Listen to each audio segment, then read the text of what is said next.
I've had this cartridge since 1993 when it first came out. I'm happy to feature it in 16-bit superheroes today. I'm talking about Batman Returns from Konami for the Super Nintendo.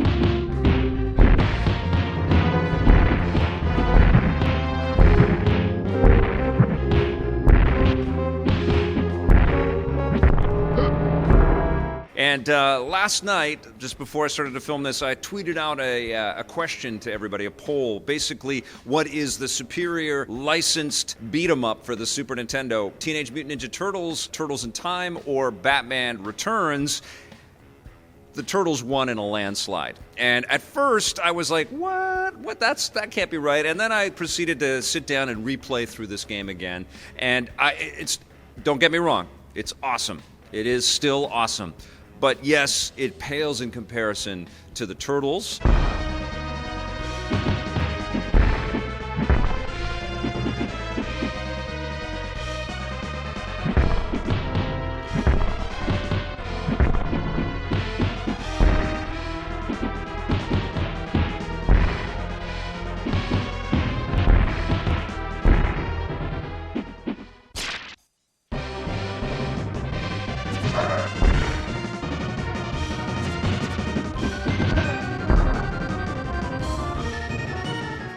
Gameplay-wise, this is kind of a letdown for me. Maybe because I'm familiar with the game and I've played it a lot, and this is one of these 16-bit superhero games that I look back on with rose-colored glasses because this blew my freaking mind. I'm sure everybody that's been gaming since the SNES days will agree with me that when this came out, it was like, holy crap, this is a beautiful Batman game. And it still is. The sprite work is amazing, and all of the cut sequences that give us little tastes of the Tim Burton classic film. Batman Returns was such a great movie.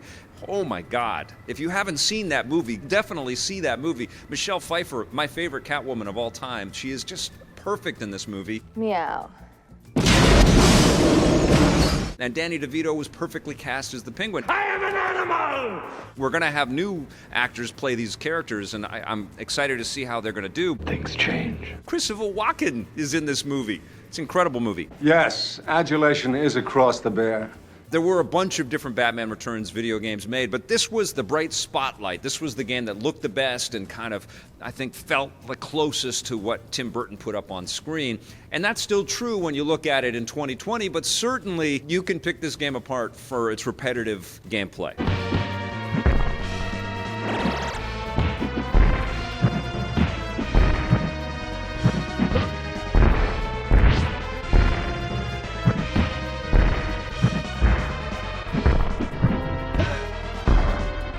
I had fun with it, but I did get a little bit, it did start to numb my brain, you know, bashing on all of these clowns, whether they're thin clowns or fat clowns. Those are the actual names of the characters. There's fire-breathing characters, there's the little skull guys on the motorcycles. Always fun to take those out with a batarang.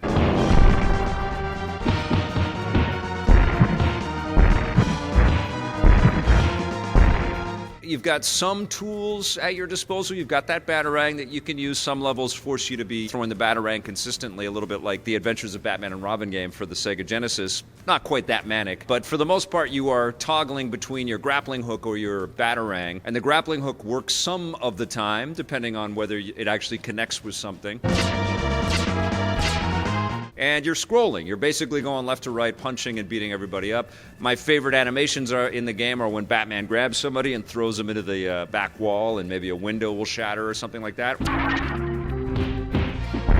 Hopefully it'll capture a couple of guys as it goes from one plane to the other.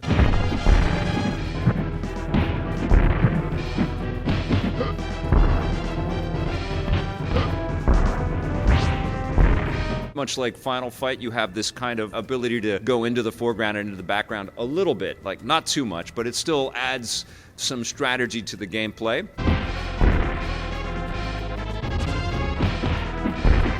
There are levels where you can't go back and forth. It's all kind of like on a 2D plane. And there's also a Mode 7 Batmobile level, which is okay. You're just basically blasting away.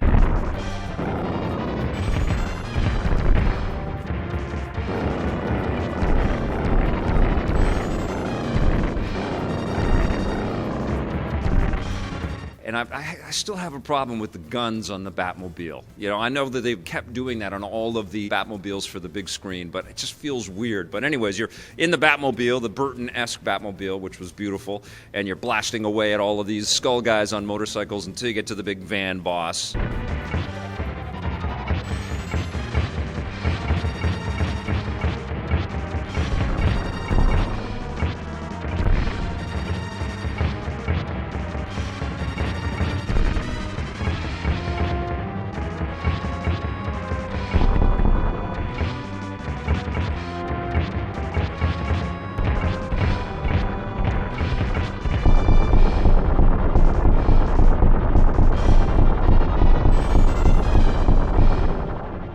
I can't fault this game visually. It's gorgeous. The music is great too, although they go to that da-na-na-na-na theme so many times and it's repeated so often. The game's hard. It definitely is hard. I had to scale down to easy so I could make progress in this sucker.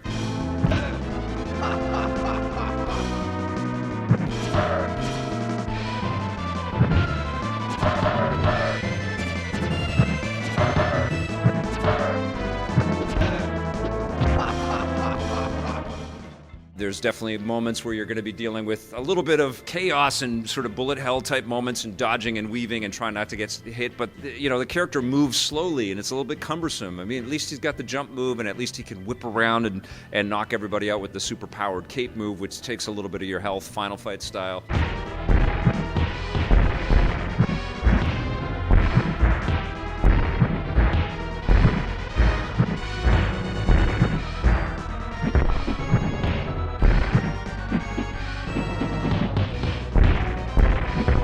I had a real problem whenever I had to do any kind of platform jumping at all, and I just thought that was kind of ridiculous. Like, this is Batman, he's incredibly athletic and acrobatic, he's got a grappling hook, but I just couldn't make my jumps, and I would fall, and I would, you know, at least they would start you past the level that you fell at because the game knew that it was being cheap, because making the jumps was stupid in this game.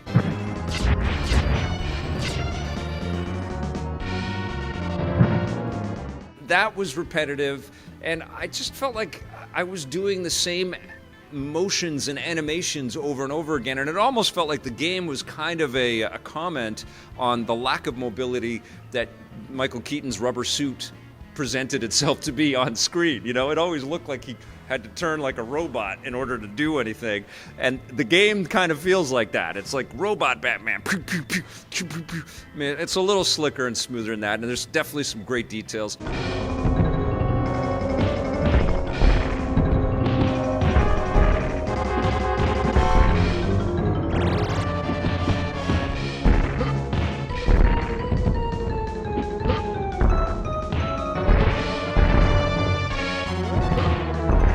It didn't shock me at all to go back into playing this game. Like, I didn't like it less. I just wasn't surprised by it like I was surprised by the Batman Returns game that I played on the Sega Genesis, which I had never played before.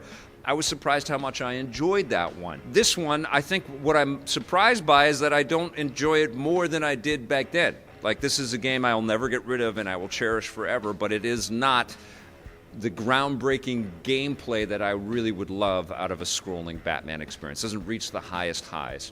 It didn't back then, it doesn't in 2020, but still, this game really delivers a terrific Batman Returns experience. It's a gorgeous, gorgeous tribute, I think, to the film.